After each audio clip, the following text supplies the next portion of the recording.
Maya Lin, artist, architect of light and lines, designer of the Vietnam Veterans Memorial, by Jean Walker Harvey, illustrated by Dao Pumiuk, published by Cristia Ottaviano Books, part of Henry Holt and Company, an imprint of Macmillan, read with permission. In the woods by her childhood home, Maya Lin played with her brother and explored and climbed the many rolling hills. One she named the Lizard's Back. On long walks alone, she searched for birds in the forest. Maya sat still as a statue, hoping to tame rabbits, raccoons, chipmunks, and squirrels. In her house full of light and open spaces, Maya read books and played chess with her brother. And with paper and scraps, she built tiny towns. Her parents had fled China at a time when people were told what to be and how to think. Her parents never told Maya what to be or how to think. Maya grew up with art. Her father was an artist who made art with clay. Her mother was a poet who made art with words. She watched her father form a pot from a mound of clay, without plans or drawings. Maya, too, thought with her hands as well as her mind.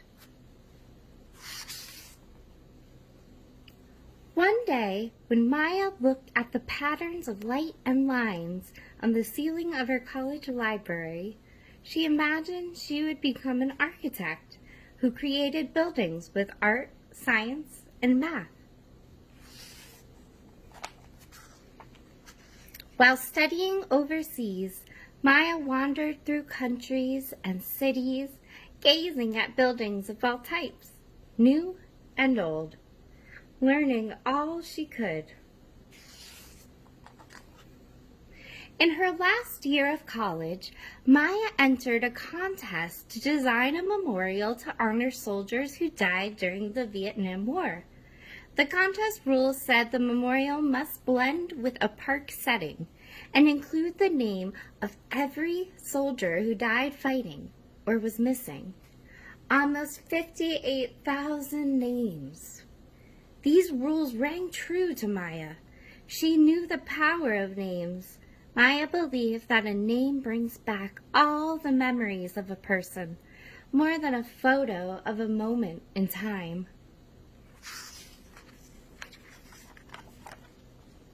In the glow of the autumn sun, Maya walked across a field dotted with trees, the site of the future memorial. Through her camera's eye, she imagined a knife slicing open the earth. In her mind, she saw the cut in the earth healing over time to a polished edge, covered from top to bottom with names. An edge that reflected sky and grass and the people who visited the memorial. Back at school, Maya sculpted a model with mashed potatoes. Then with clay, she sketched a soft space of greens and blues. And before mailing her entry, she put her thoughts into an essay. She wrote that her long, polished wall would be a quiet place to remember all those who died during the war, a place to be experienced by walking down and then up past names that seemed to go on forever.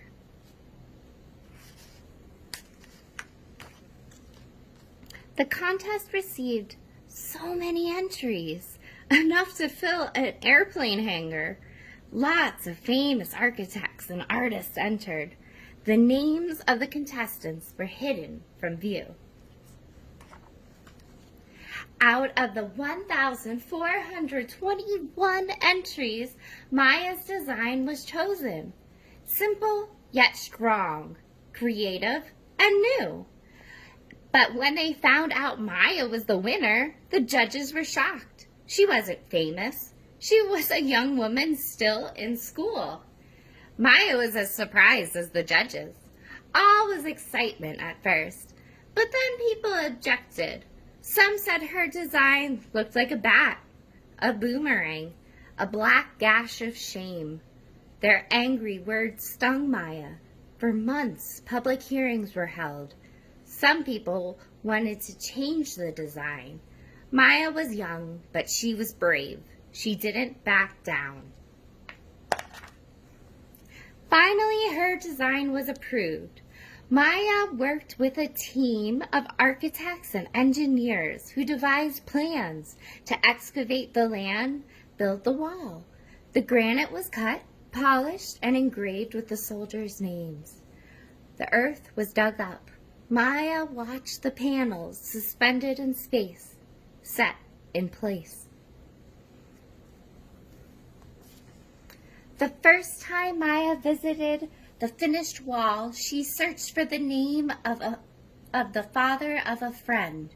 When she touched the name, she cried, just as she knew others would. Thousands came that Veterans Day to see and touch and remember. Salutes, hands on hearts, honoring. And every day since then, visitors have done the same. The Vietnam Veterans Memorial was the first of Maya's many works of art and architecture. Memorials, sculptures, structures, and spaces inside and out.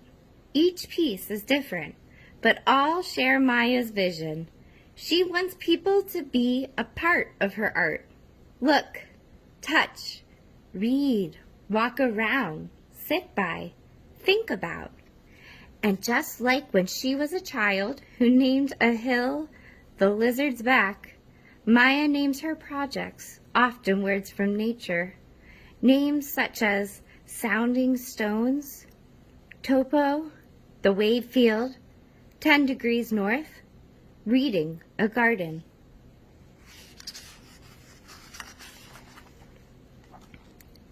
And after naming a piece, the final step in shaping her artwork, Maya Lin, the artist-architect, is ready to dream, think again, and create something new. The end.